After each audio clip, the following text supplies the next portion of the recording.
So sir, ano yung ine-expect natin kung sakaling i-consider ng Malacanang itong mga nakalagay niyo na mga short, medium, and long-term na mga recommendations?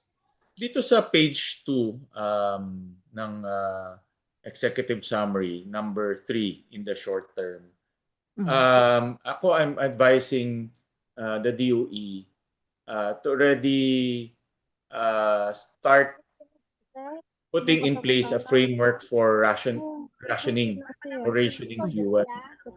Maraming bansa na nagra-ration ng fuel. Pinakabago is Indonesia.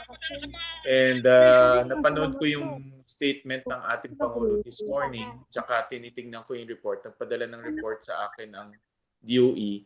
51 days yung ating inventory, no? On the average. LPG being the shortest, 34 days. So in other words, and then nakita ko may mga padating, no? Kanina sinabi ng ating Pangulo may mga padating. Pero kahit na binilang mo yung mga padating, it's good for additional 10 days. So to extend the number of days, maghanda na tayo for rationing. In fact, kung hindi pa rin tayo makasecure ng more than 10 days, ang advice ko nga, mag-ration na tayo for non-essential services. Dahil hindi tayo pwede mag-ration kung malapit na maubos yung gasolina natin or maubos yung crudo eh. As early as now, mag-ration na tayo para ma-extend natin from 51 days kung kaya ma-extend yan to another 90 days or even longer. Dahil hindi natin pwedeng hindi tayo pwedeng mag-ration pag malapit na maubos yun. Lalo tayo magkakaroon ng problema.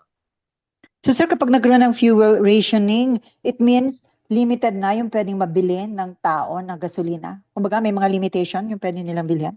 Yes, I know it's unpopular. No? Hindi siya popular at this point, but this is reality.